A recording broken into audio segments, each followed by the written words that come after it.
Here's how we found out about this ancient artifact looting or stealing story, if you'd like to call it. We saw the article in Archaeology magazine. Notice that there was an increase in drug dealers and people involved in drugs that were stealing ancient artifacts. And we wondered if it was happening here in New Mexico, since we're filled with culture and ancient ruins and a lot of artifacts still buried beneath the New Mexico ground. So we started looking into it. We talked to the BLM, and law enforcement officers said, yes, in fact, they are seeing an increase in this stealing from public lands, from taxpayers, basically. We also talked to the State Historic Preservation Office. We talked to the Bureau of Reclamation. We talked to Grants Police, where there's a huge Native American population out there, and noticed that all those agencies were seeing an increase. Grants, we found a specific case back from 2004 that somebody was accused of stealing some ancient leggings. They were made out of human hair, and they were Native American leggings.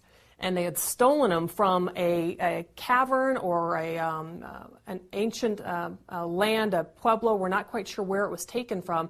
The guy had taken it, he said, back in the 1970s, put it in his house. That alone is illegal. Then he had his stepson, who was accused of stealing those leggings, selling them to an accused drug dealer. That drug dealer is now serving time for taking those ancient leggings.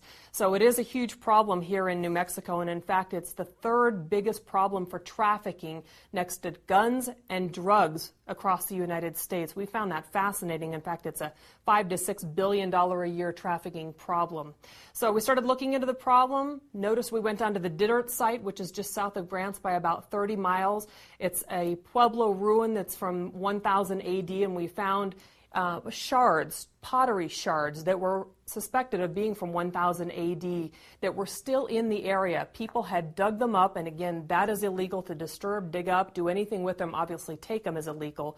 And they had collected them at that Dittert site in one location that you will see we shot some video of and wanted to share with you. But just some ancient history that is still in New Mexico that we're trying to preserve, that people are basically stealing from the public, costing taxpayers, and selling these ancient artifacts for drug use. And we just thought it was a fascinating story we wanted to look into.